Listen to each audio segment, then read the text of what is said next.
Hello, everyone. Welcome to Pod TV's number one show of the week. Irene Parker is the host of Timeshares Solutions or Surrender. This is episode 18. I'm so proud to say that we have actually helped people solve some of their timeshare problems, some of the horror stories of when you go on vacation and somehow you end up coming back home and owning a lifetime responsibility and a huge debt. And some people actually kind of end up with more than what they needed or nothing at all. So, everyone, I want you to help me welcome Irene Parker, our host. Irene, welcome. Well, it's nice to be back, and we will start with you were instrumental in helping someone resolve their Wyndham timeshare dispute, and it was our prior guest Sandra who was in an extremely desperate situation, and she wasn't the easiest person to get a hold of for Wyndham. So I was able to help facilitate that. You were able to help facilitate that. And in this case, the Wyndham Cares Department really cared. So we don't want this to be just a poison the well show. We want this to be proactive. One of our goals is to improve communication between members and the developers. I've made the comment jokingly, I could possibly be diagnosed, but you don't have to be bipolar to do this, but it helps. So after I actually heard from Wyndham that Sandra, and she just collapsed over the phone. Well, my husband said I was in the bathtub. It was at night, so he got to break the news to her. And then it was like 30 minutes later, the phone rang, and it was another disaster. And this disaster Always. is just unbelievable. It's too complicated to get into, but then we had a second resolution. I'm going to call her Brenda because she has kind of an unusual first name. And when a developer works with someone and is able to resolve it, we want to honor their non-disclosure agreement. And she was able to resolve hers. And then just today, I heard of another widow in her 80s, the same developer that has been devastated and referred to a scam credit repair company and paid them an additional $8,000. So until the developers admit that they're part of the problem, there's not going to be a solution. I always say half of a problem goes away when it's confronted. Jay Baer is an author that wrote the book Hugging Your Haters. And underneath it said, haters are not your problem, ignoring them is. And that's why Carl, who's a Westgate owner, is organizing a protest at the Westgate Resort stage plays, Queen of Versailles. So we are hoping he will honor all municipal requirements and not issue anything defamatory. We're getting some help with that. So before we bring on today's guest, which I'm really excited about because he's also an old friend, I'm going to correct something, clarify something Sherida said last week. And our guest last week, who I've asked to jump on our stage because she's at work, so she has to, she may be able to just hop in and out for a minute, was Cassandra from last week.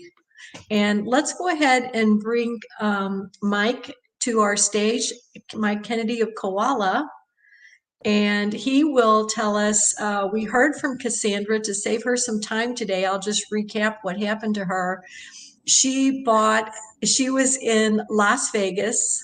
She bought a Florida week in Las Vegas. Her vacation village sales agent sold her a 2-bedroom for $6,000, which was, even every other year, that's a very good price.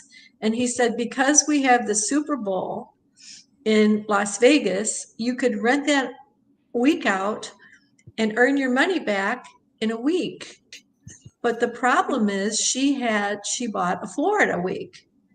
Well, Sheridan said maybe you can deposit that junk timeshare, junk rental, and go and reserve a Marriott Aruba, which is pretty much exactly what her sales agent said to do.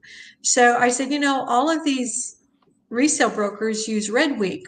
Have you ever considered using Timeshare Users Group? Brian Rogers, the admin, was a guest on our show. So she attempted to do that, and he responded that that's not allowed. So, Mike, if you could start by telling us what is Koala and what's new at Koala, and then we'll go back and revisit how we are hoping Cassandra can join us today and get a timeshare rental 101. So Mike and I go back to, I think, 2018 when we had dinner with my daughter, and Kim has not met my daughter, but she has met her tattoo shop, Daredevil Tattoo. I will shamelessly put in a commercial. And go ahead, take us from here, Mike. Tell us who's Koala and what's it all about. Thanks, Irene. It's been about 2018 since we first started talking. Koala is a marketplace that helps timeshare owners rent any unused timeshare. And I think where we've really found success is that a lot of timeshare owners don't even know that they can rent. Like, that's not a solution that's at the front of their brains. It's really more about, I feel pain that I have these maintenance fees, that I don't know what to do. I'm not using my timeshare points anymore, or my timeshare weeks anymore. And so I'm just kind of in this like financial pressure or this financial stress. And so the solution we present is an easy way to rent those timeshare points or weeks.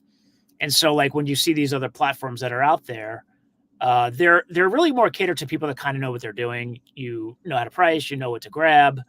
And so for us, it was really very important to, help all timeshare owners, not just people that understand this rental market, understand how to price. Clearly the person we were just talking about, that's more typical than not, in that they don't understand the rental market. They believe that $6,000 is going to happen because they've been told so. And like, why would anyone tell them otherwise? Well, that's unfortunately happens a lot. So that's in a nutshell what we do. There's a lot of, obviously, a lot of tech under the hood that we've really been building over the last few years. We're very excited with the things that we've built and some of the progress we've made. And I'm excited to share some of that with you guys today.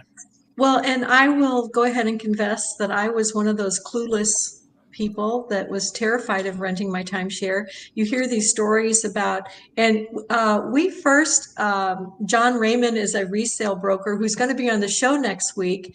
And he signed up with Koala. And even though he's been doing this for 20 years, he had some mistakes on his booking.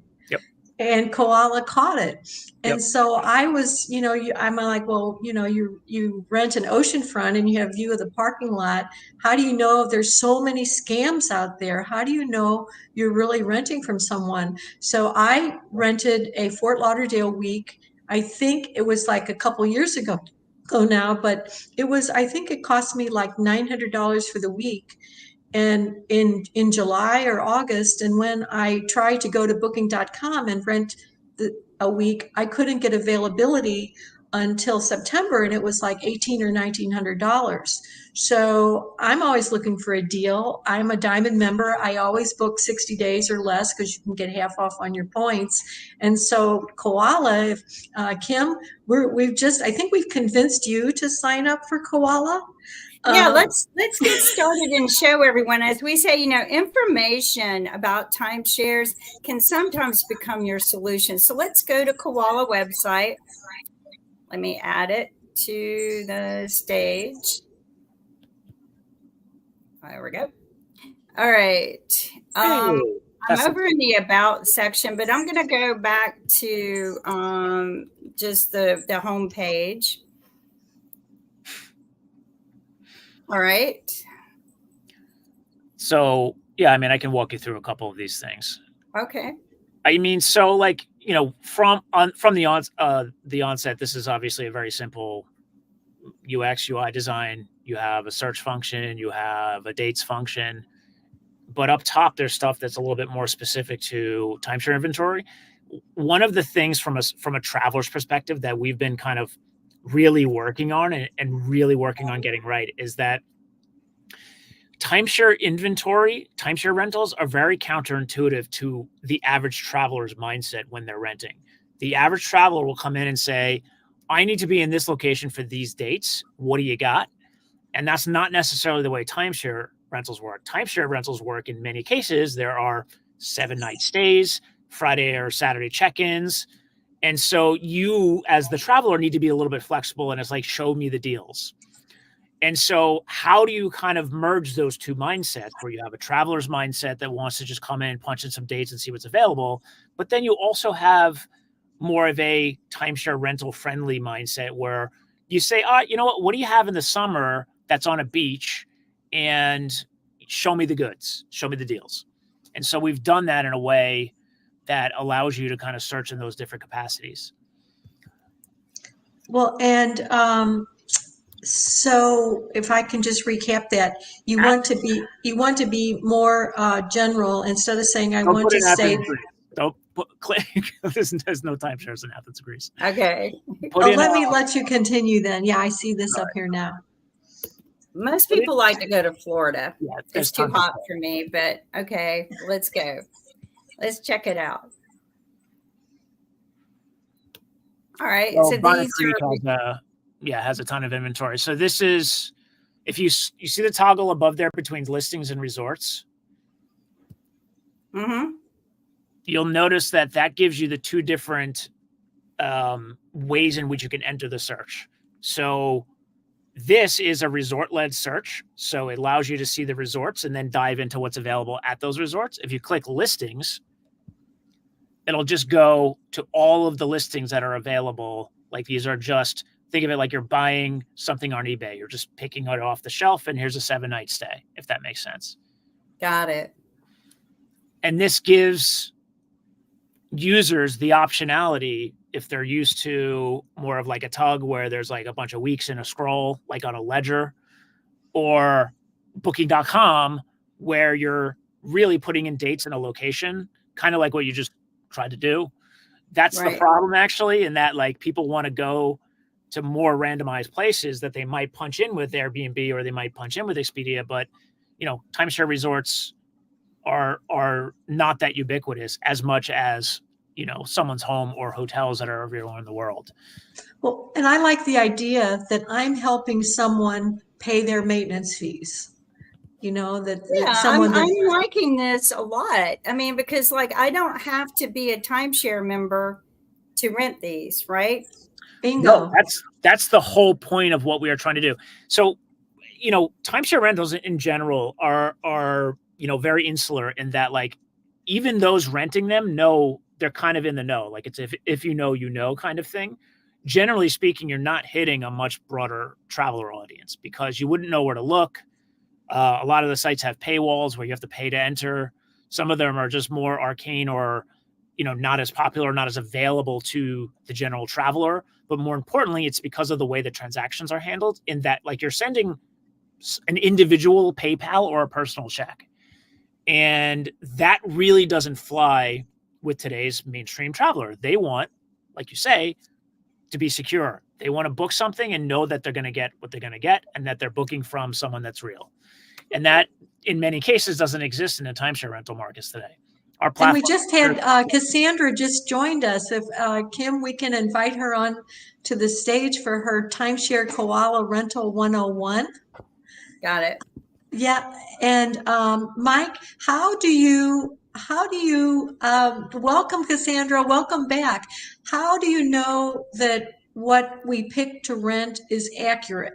What we're renting is what we think we're getting is what we're really getting. So we've verified all of the hosts, the owners. We verify the listing. So the dates, the unit, the category, everything, it's verified through some sort of confirmation process.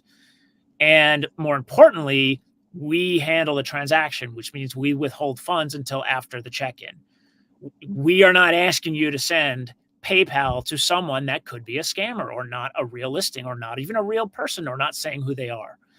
And so today's marketplaces, why they've been able to scale to the masses, the Airbnbs, is because they protect both sides of the transaction. The travelers are protected because they know if I show up and this was not real or it's a bait and switch, I can call Airbnb or ping them and get my money back.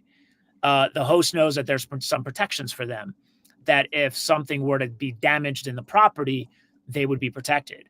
We offer $1 million in host insurance. We have the world's only timeshare rental specific insurance policy, as far as we know, on the planet. So we actually protect timeshare owners and their timeshares up to $1 million for liability and damages. So the person that rents, like Cassandra, as we're using as an example, with Vacation Village at Weston in Kissimmee or Orlando, if we could use her as an example. And so what you're telling me is that I don't pay for the listing until I check in? No, you pay. We are an escrow, so we act like an escrow. So just like Airbnb, right? So if you go, the traveler's already paid, but funds are released from the escrow in 48 hours after check-in. So we make sure everything went well, and then the owner gets their funds. And that's when the owner gets paid. So let's take Vacation Village at Weston, and can we put that in there and see if there's any of Sandra's type of what's available for that resort? Would there be some rental listings for that resort? It's possible. I haven't checked. Kim, are you fluent enough with the website to check Vacation Village at Weston? I'm going to do that right now. Hold on just a second. Maybe you don't want to share this part. And Cassandra, I before decided to sign up while you guys were talking. All right. I Awesome. like to do that. Yeah, new koala client. So, and Cassandra, I already gave them the heads up on, and I'm sure Mike Kennedy would agree that it's ridiculous to be in Las Vegas at a Vacation Village resort and buy a Florida week and turn around and rent. I don't know how you do that. I guess, that's what we were saying. It's not really allowed for you to deposit that and then go get something more desirable, since Vacation Village is pretty much a junk listing. But I know, Cassandra, you're working a lot. You got a big family.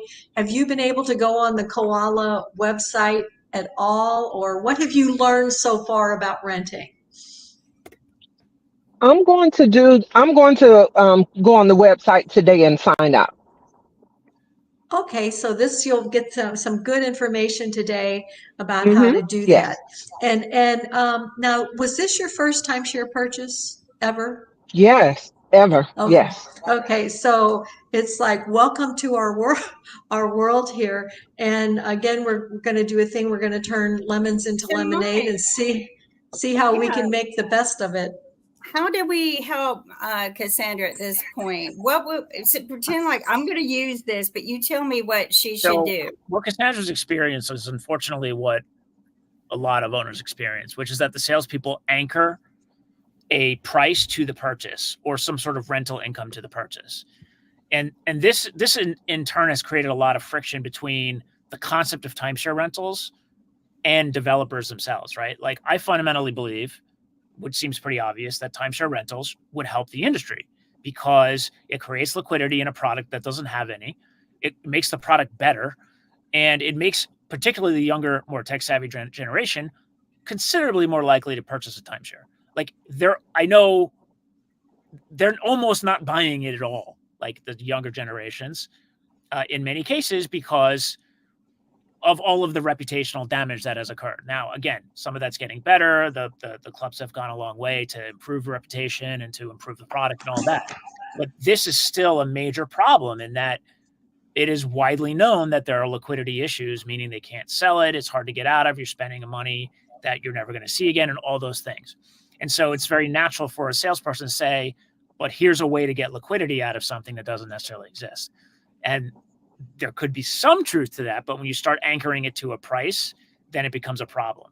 That anchoring bias essentially means that in your head you have to get a return on X to even make this purchase financially viable. So if you're buying something for $6,000 or $60,000, there needs to be some viable returns that you're getting. So, i.e., you have to rent it for $6,000 for it to make sense. Yes, and we need to do a disclaimer that not all developers allow renting. And not all developers allow renting, and a lot of right. people have different takes on it, and it's it's a lot to kind of navigate. And obviously we are a platform that facilitates a transaction, so it's really up to the owners to ensure that what they're renting is eligible for third-party rental or guest certificate transfer.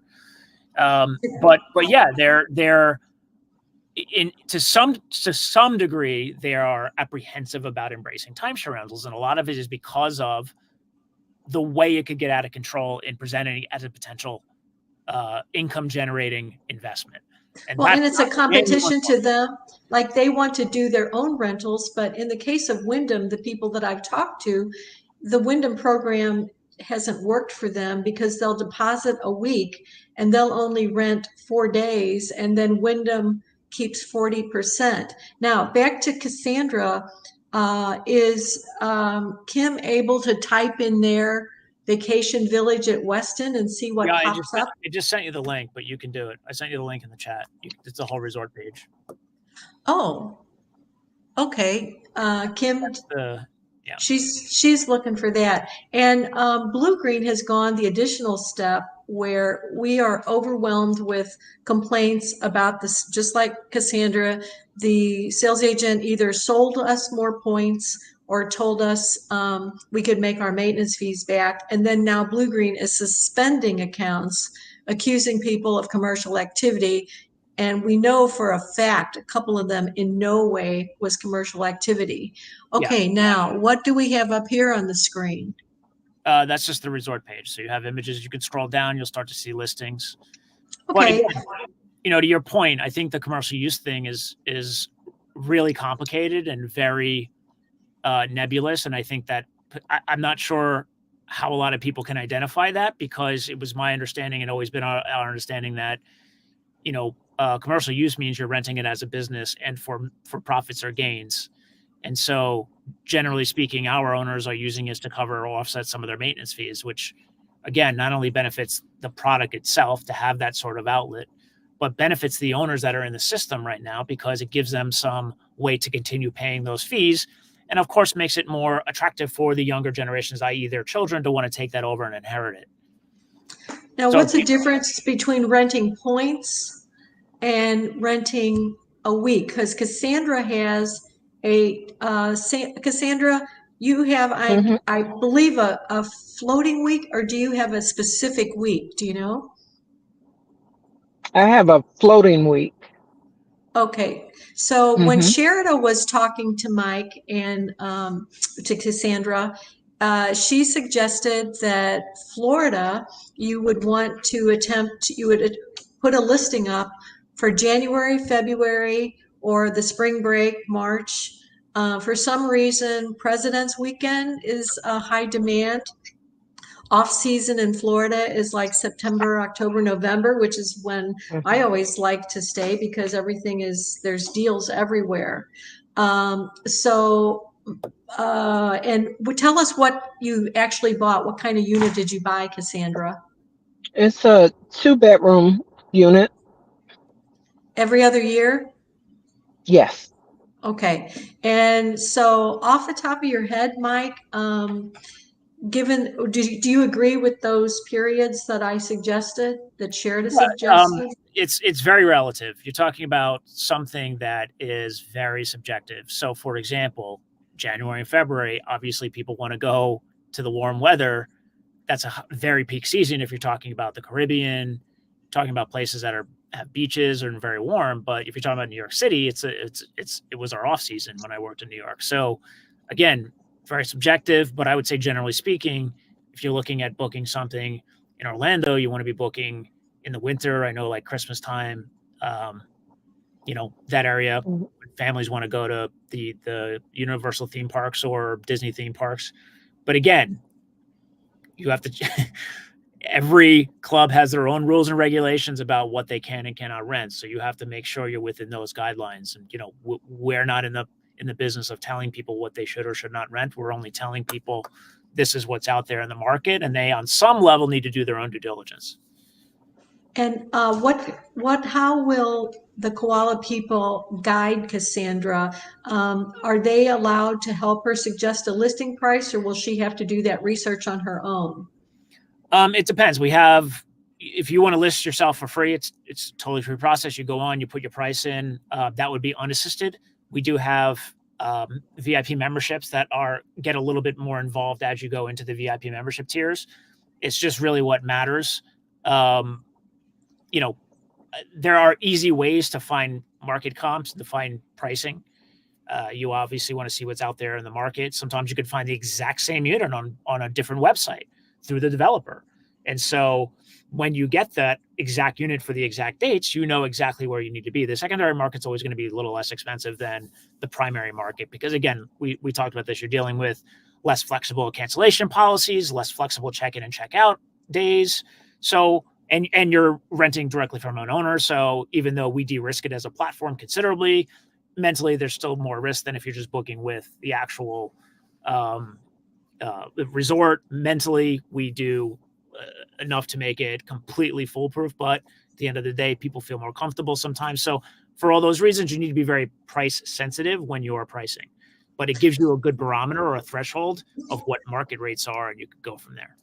Yeah, and I want to issue another warning today because I am inundated with phone calls from people that call, and I've warned Cassandra about this. Oh, you have some vacation credits. And I've heard from any unsolicited call wanting to rent or sell your timeshare is a scam. Mike, would you agree with that statement? It's not even agree or disagree. It's objectively a scam. There are no bonus weeks. They don't exist. The only bonus weeks that exist are in your exchange companies. Sometimes as an exchange company affiliate member, you have access to less expensive weeks that are like these kind of bonus or extra weeks, but they're cash rates and they're for you. They are not for you to rent, and you still have to pay cash for them. You don't get paid cash for them. So this idea that there's these floating weeks out there that you don't even know you had. Can you imagine if someone called you and said, "Hey, I'm going to buy those 4 cars in your driveway. Here's 20 grand." You're like, "What cars?" You're like, they're there. Don't worry. Like, no, they're not.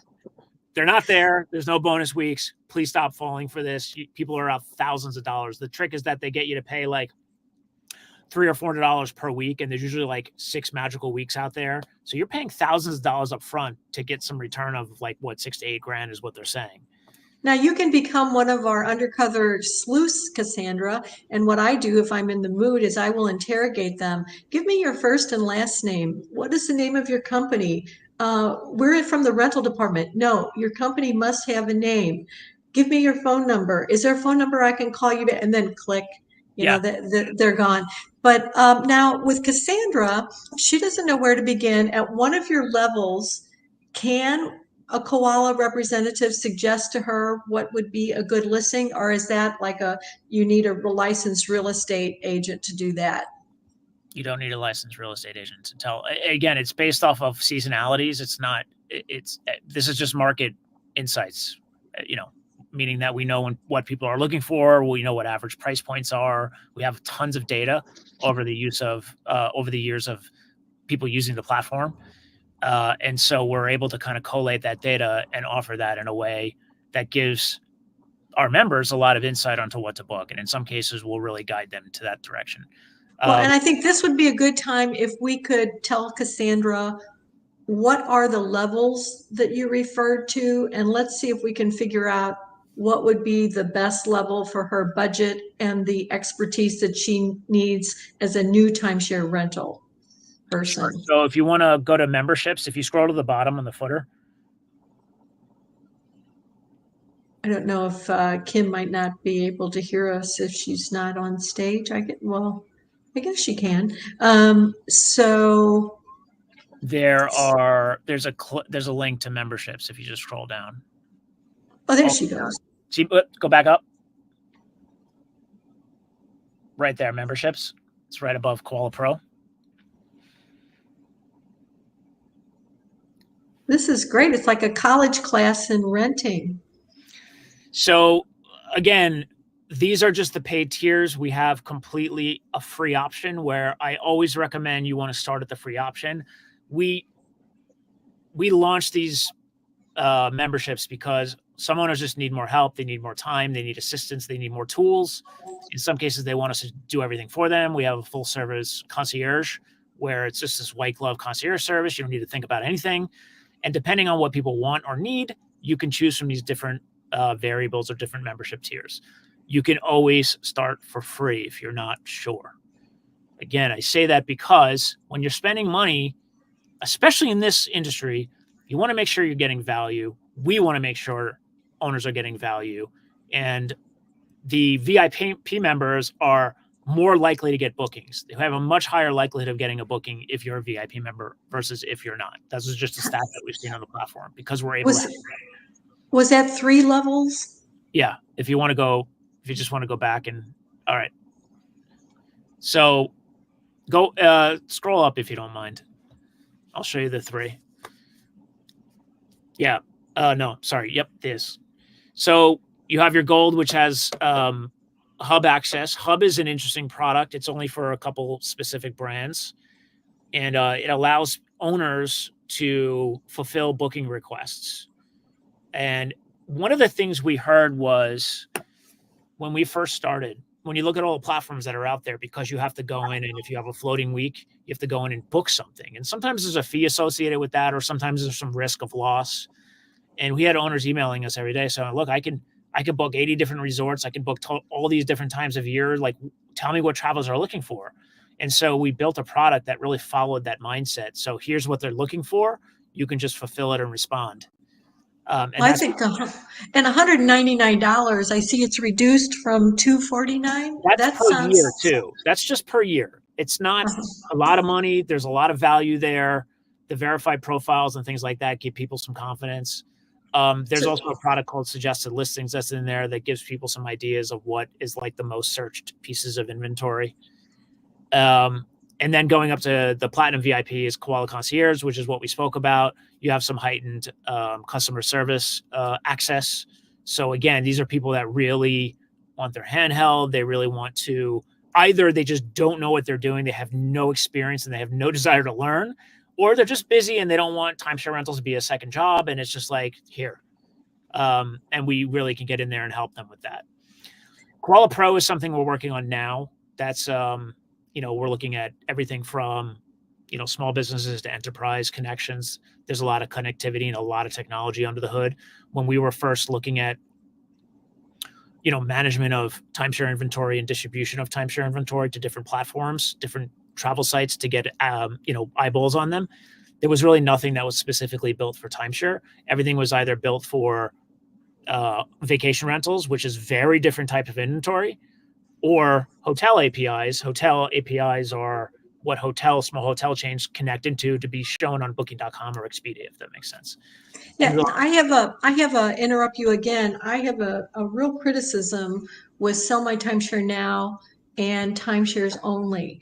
And we had a prior guest on, Judy, that Cassandra, and I'm in the same thing. I have no clue about, want to rent and what to rent something for. And so, and this has happened many times where she said, why don't I sell my points for $1 a point? And that, this was Sell My Timeshare Now said, well, that sounds like a good price. To me, that's suggesting a listing price when Blue Green points sell for about 10 cents a point. And so she paid $800 or something, which is overinflated. Now, what is there? Because, people, like you said, they'll base it on what they paid. Well, I'm going to list my vacation at Westin for $6,000 or $3,000. What's to protect Cassandra from doing that? We protect her. We absolutely protect her. We're actually one of the, other than these small membership fees, we make our money as a marketplace on the transaction, which means if we're not getting the transaction completed, there's no real revenue for the company. And we are a business. We want to make revenue. And so if we are allowing or enabling people to put stuff on the platform that's way overpriced, it's not only doing a disservice to the owner, it's doing a disservice to the platform, because people come on and see this and they're like, oh, these are supposed to be great deals, and I'm seeing something for $1,000 a night that I can get for $100 a night. Like, this doesn't make sense. And unfortunately, it does happen. Like, I've had to call owners that we had an owner that put on a listing for $11,000 a night for the Super Bowl in Vegas, 11 grand a night. And I was like, I don't know what to tell you, but this is like a $30,000 listing is not at what, like, probably a 2 or 3 star resort. This is not like anything amazing. This is not the Four Seasons. So, it does happen. It happens a lot, and it happens because of that anchoring bias, or that meaning that these people are assuming that because they paid X for it, they have to rent it for X to be financially viable. Or confirmation bias, which is they only listen to what people tell them. They only listen to the things they want to hear. And so if you're going in and saying, oh, I have this rental, like, oh, it's like New Year's Eve, I bet I can get like 10 grand for it. Yeah, totally. Versus someone telling you, no, that's not realistic. And we have to have very hard conversations with owners a lot to get them into a market pocket. Yes, and as I said, Cassandra's at work, so if she gets a phone call at work, she has to hop off, and she may or may not hop back on. Before we go on, I want to suggest a couple things to Koala, and one of them is when I looked up something, I saw a couple of really good articles by you, Mike, on your blog. But when I went to the Koala homepage, unless I missed it, I didn't see a tab that said blog. Did I miss it? Bottom. There it is. Oh, travel blog, and then there's an owner resources. We're going to redesign the navigation at the top to make it a little bit more, user friendly. Okay, so I wanted to mention that because it was a very good article that I read.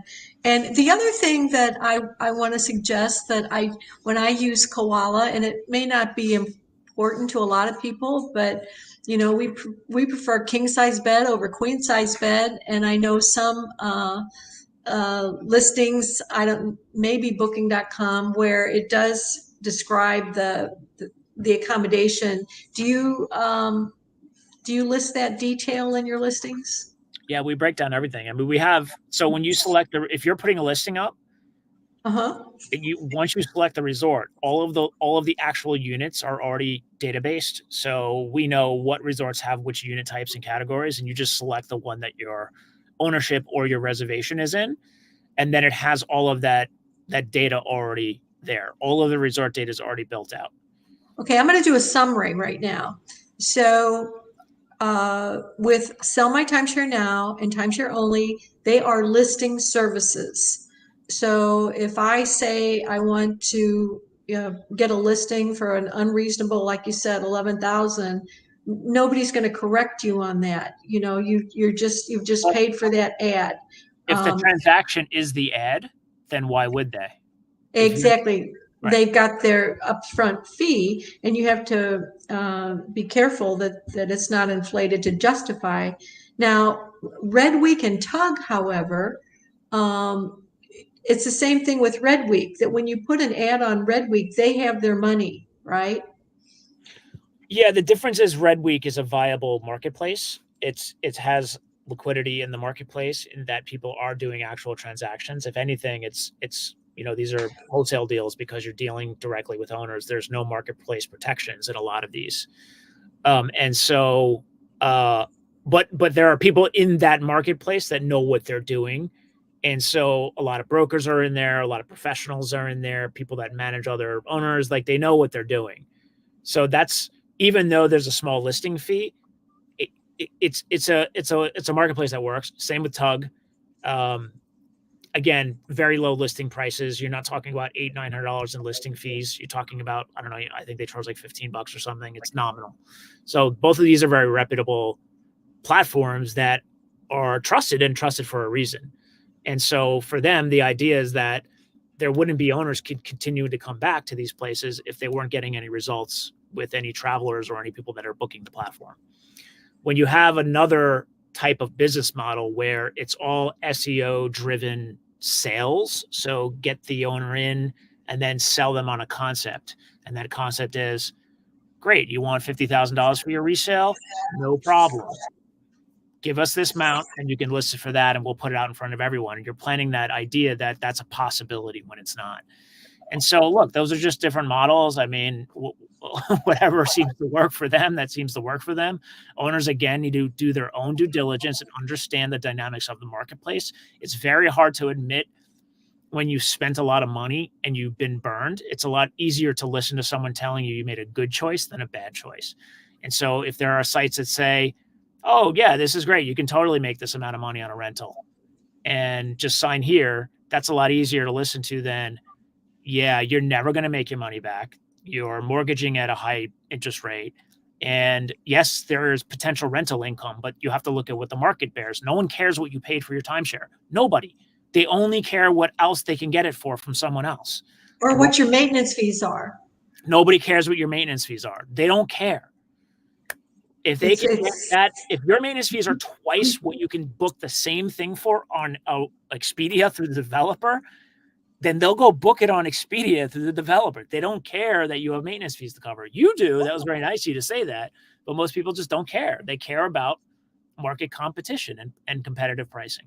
What else? One thing I care about is customer service. Good customer service is, of course, but very important to me. And first thing I do is I go look. You've got a chat bot, but you also have two other means of contacting: phone and email. And today's time, that doesn't happen very often. Everything's strictly AI. And we have AI coming soon, but that's a whole other conversation. Oh, okay. A human or a robot, like whatever you want to do. No, I mean, I like human interaction better. I'm old. Oh, yeah, but it's really about time to answer, because sometimes someone will email us from another country and it's like our team is not on, and it's like a very simple, solvable thing. Like, what is your fee for a successful route? What's your commission rate? Like stuff that a robot actually could answer. AI could easily answer it, and in a way that is very effective and very hospitable. Of course, there are owners that are like, I'm nervous about renting and I'd like to speak to someone. Like, that's not going to be AI. That's going to have to be one of our customer success people.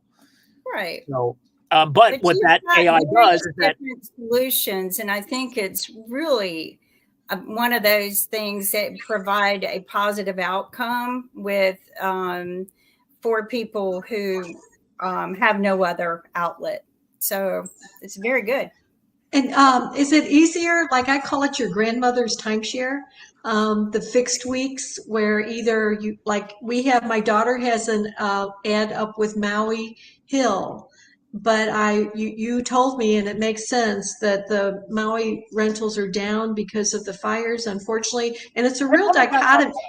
It's a real dichotomy because on the one hand, and we were supposed to fly the week of the fires and stay there. And so on the one hand, they need the money. On the other hand, you were vilified they have residents that need this. So we ended up donating that week to somebody that was displaced. But, I really hope that Maui, they need that tourist money. Sure. Have you been seeing at least some Maui rentals? It's ticking back up for sure. I mean, we do a fair amount of business in Hawaii, and Maui's certainly, and obviously depends on where in Maui we're talking about. Yeah, and I want to do a deep dive on two things, and they might be a little more complicated, so I want to jump into one. I did a deep dive on Marriott, and I'm told that it's not all Marriott properties are good to rent, but they have some good properties to rent. If you rent your Marriott trust points, I believe they call them, you probably will not make your maintenance fees back. But if you have a Newport Coast, Aruba Surf Club, Summit Hilton Head, you probably can earn more than your maintenance fees, and they don't have this Gestapo force out there throwing you off. They have a new rule that any owner can accept $20,000 in their account from another owner. You have any comments about, would I you have a agree lot of with comments that? about that. Well, it's 20,000 points because they used to just transfer all the points into different. So now they've limited it. Look, I think marriage. I believe there should be regulation around renting. I'm not saying there should be a free for all and everyone should just rent anything and owners should just be like, amassing a bunch of inventory and taking that stuff away from people that want to take vacations. What it should be is allowed on some level and regulated on some level. And the way Marriott has approached it is good. And the way they've always approached it is really more baked into their culture. Like if you bought an Aruba Surf Club week and you have that for a long time, you could rent that and actually make money on it. I don't say that as like a salesperson trying to sell you. Like I just know people are doing it. And same thing with Newport. These are very healthy rental markets and there are plenty of comps. So people don't have to guess what the market is. Whereas if you're renting something that doesn't have a healthy rental market, you're kind of guessing. So I think that's done really remarkable things for their sales process. So when you look at Disney's another great example. When you look at these two companies that have very more healthy approaches to owner rentals, you're seeing a much healthier secondary market. And that makes the process for the primary sales much, much easier. It's a hard stop. And I think that developers need to look at that and take note because their sales and marketing process, it is filled with objections and filled with friction. And in some cases, you're talking about up to 45% of the purchase price just going to sales and marketing. Now, why? It's because organically, nobody wants to buy a timeshare. I'm sorry, I hate to say that because it's a good product, but that's the truth. You have to be sold a timeshare. You don't walk in like you're walking in off the street to go buy something, a piece of clothing you've been eyeing up or a car that you've wanted. You go in there because you've been offered a free vacation and they sell you one. And that's why it costs so much to buy a timeshare. But when you look at the stories like DVC, or you look at even some of these Marriott stories, people do go into like, do you have any Marriott Aruba Surf Club weeks? I mean, the proof is in the pudding. And I think that tells you everything you need to know about giving owners some empowerment and giving them some liquidity to, again, offset costs, make some money, buy something that feels like they own it. Does that make sense? And I'll quickly add one thing about these trust points. I'm on the fence because like the new style is all these trust points, but they're stripping away a lot of like some of the more tangible value that some of these either floating or fixed weeks had. So when you owned a ski week, it wasn't as quote flexible, but at least you had like some value to it that was more tangible. So I don't know. We'll see what happens there. And they're gobbling up those fixed weeks and floating weeks, like Pac-Man. For those of us that remember Pac-Man, with right of first refusal. Yeah, I wrote a blog about trust points, and I'll yeah. We'll give us. I would like to know more about trust points, and I'm sure our viewers would too. Unfortunately, it comes back to just information asymmetry and knowing what you're doing. If you're trading in a fixed week for points week, like points, trust points, like why are you doing it? What's the value? And just know what you're giving up. Well, and I didn't have to worry about not having enough to talk about in this hour. So I saved the most complicated question for last. Okay. Hilton Grand Vacations purchased Diamond Resorts and Blue Green Vacations. Diamond is don't rent to anybody, no way, no how. Their rules say you cannot use a third-party site. You cannot rent to someone you don't know. Hilton Grand Vacations allows rentals. And they have, when you buy a Hilton product, you get a deeded week and you get accompanying points. Blue Green has this Gestapo, don't even think about renting mentality right now. And people are getting extremely confused about Blue Green Diamond. And what makes it more confusing is it used to be called Diamond US Collection Points. Then they have the Hawaii Collection Points. And now it's just called US Collection Points. So you have Hilton sales agents selling Diamond points, but they're equating them with Hilton points, and they're not the same. I know. I think, is there a question there? can you help unravel how has Koala been handling these rentals with Hilton? And do I get that accurate that you can rent the deeded Yeah, weeks? correct. Mhm. So again, we're a marketplace and a platform that facilitates a transaction. It is not our duty or job to know for the owners using our platform what is and is not rentable. We give all the data, we give as much information as possible, but it is up to the owner to determine and be informed about what is rentable and what is not rentable. Now, with that said, it is very complex. It is very nebulous. I believe at some point, rentals are a when, not an if. They have to occur at some level. To just simply say rentals by owner is just not allowed and it's forbidden, I think is a push in the wrong direction of making it a better consumer-friendly product.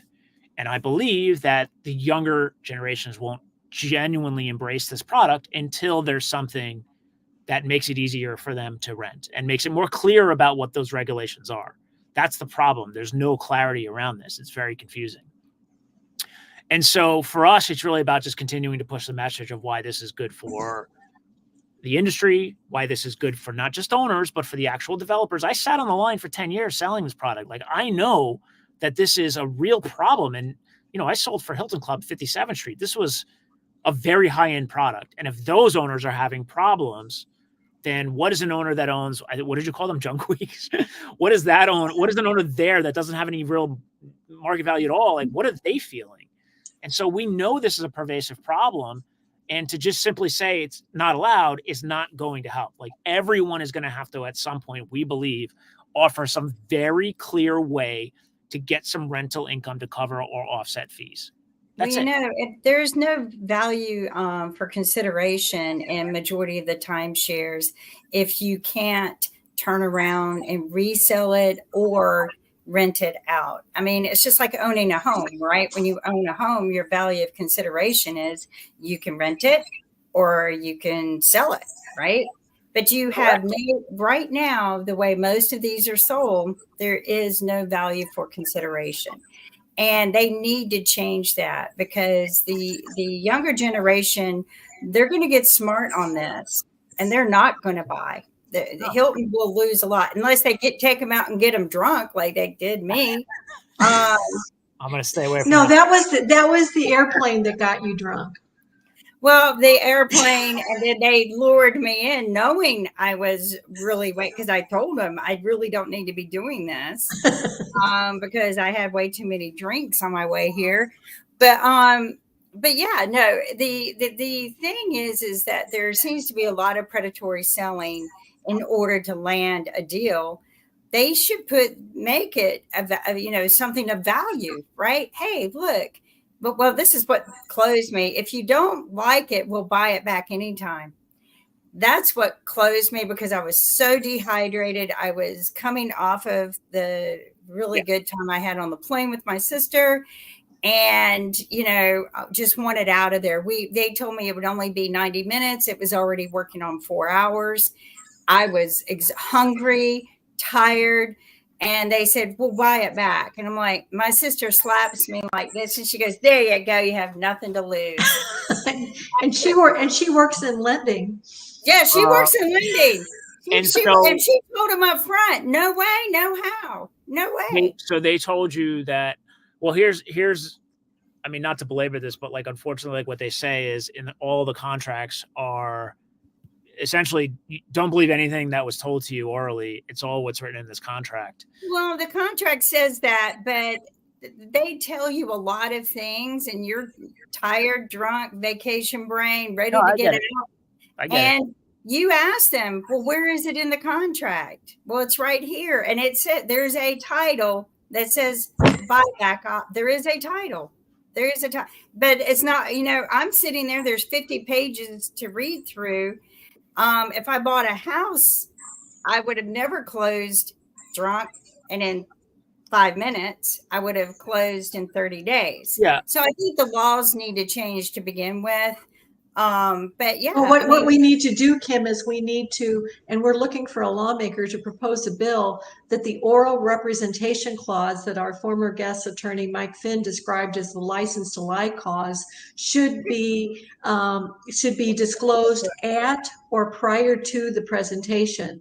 They usually, Right. I think, might give you an email or an appointment card or something for your, and all it would have to be is at the bottom say, this is a solicitation. Do not rely on oral representations. Of course, they don't want you to do that. Now, what I think we're witnessing here is we're witnessing, Mike, someone that had a horrible timeshare experience that is now considering staying in a timeshare.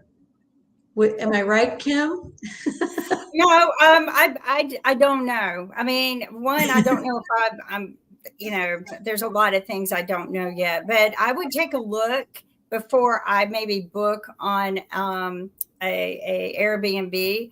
I would definitely take a look at Koala first. Now that I'm registered, I'll talk to Alexa, make sure that she goes to there first when I ask her to search for me a place to stay, because I mean, they're nice places. They really are.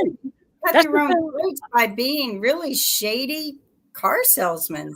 I totally agree with you. And I think that, look, I own Hilton Grand Vacations. Like, I think the product's great. I think that there are so many things amazing about the product and the way they've created really beautiful resorts that kind of combine the best parts hotel and home. But the way in which it's sold and a lot of the rules and restrictions that make it so limiting, it just doesn't have to be like that. And again, like all of this stuff we're talking about, let's just make the product better. Like give owners tools, digital tools that can be simply turned, like have their timeshare turned into cash, have it done something that makes that pain go away, or there's any of those sorts of like regrets of buying this go away. And I think that that's like timeshare rentals are a big first step in that, I believe. Well, and anybody can have like a medical condition come up where one Wyndham family, he's been diagnosed with Parkinson's. They love their Wyndham. They're just trying to let their friends and family use it. They do have a lot of points, but they've been issued a cease and desist. And commercial activity, before we run out of time, there's an argument between what is commercial activity. And I don't feel that if you're just renting and you're not making anything back other than your maintenance fees, is that commercial activity? Does it cross the line when you, we had one of our users was a widow, and her husband had just passed and she was renting points, and she got hit with a commercial use letter, and she was crying. Like literally, she goes, she sent us an email. I don't know what I'm going to do now. This is too much. Like, is that commercial use? Like she's trying to cover her costs. Like it's like everything, she felt the walls closing in, and she had a mortgage and she had all of those things. She like upgraded to more points, the typical story of everything we've heard so far. That's the stuff that needs to be engineered out of the process. Like that needs to go away, so that what can shine is that, oh, you have a very flexible modern program. You have really cool branded resorts. You have better ways to vacation that you wouldn't necessarily have if you didn't have this product. Like those are the things that need to come forward instead of everything else, which is actually what's permeating the airwaves. Yeah, I agree with you. And we're unfortunately at the top of the hour, and I hate this part because we have to say goodbye. But Mike, I would love to have you back. I'm having a little bit of technical difficulty, but I want to share with everyone that they have a mascot. They should be selling this as their product too, right? With the same name as my daughter, Michelle Miles. Right? But go to the website. I'll get your curiosity up. Go to the website, go to the about, and scroll down to the bottom, and you will find the beautiful mascot, and they should be selling it as well. But everyone, thank you for joining us. We need t-shirts. We need Miles t-shirts. Miles t-shirts would be good. Absolutely. I'll send you both t-shirts. Oh, I'm going to have to get me a teddy bear too, because I just think it's, or a koala bear, not a teddy bear. But everyone, please be smart. Look up some information before you go buy, but you know what? Go rent from a timeshare that needs your money right now and have a wonderful, beautiful weekend. We'll see you next Monday at 1. Thank you. Thank you. Thank you. There we go. Come on.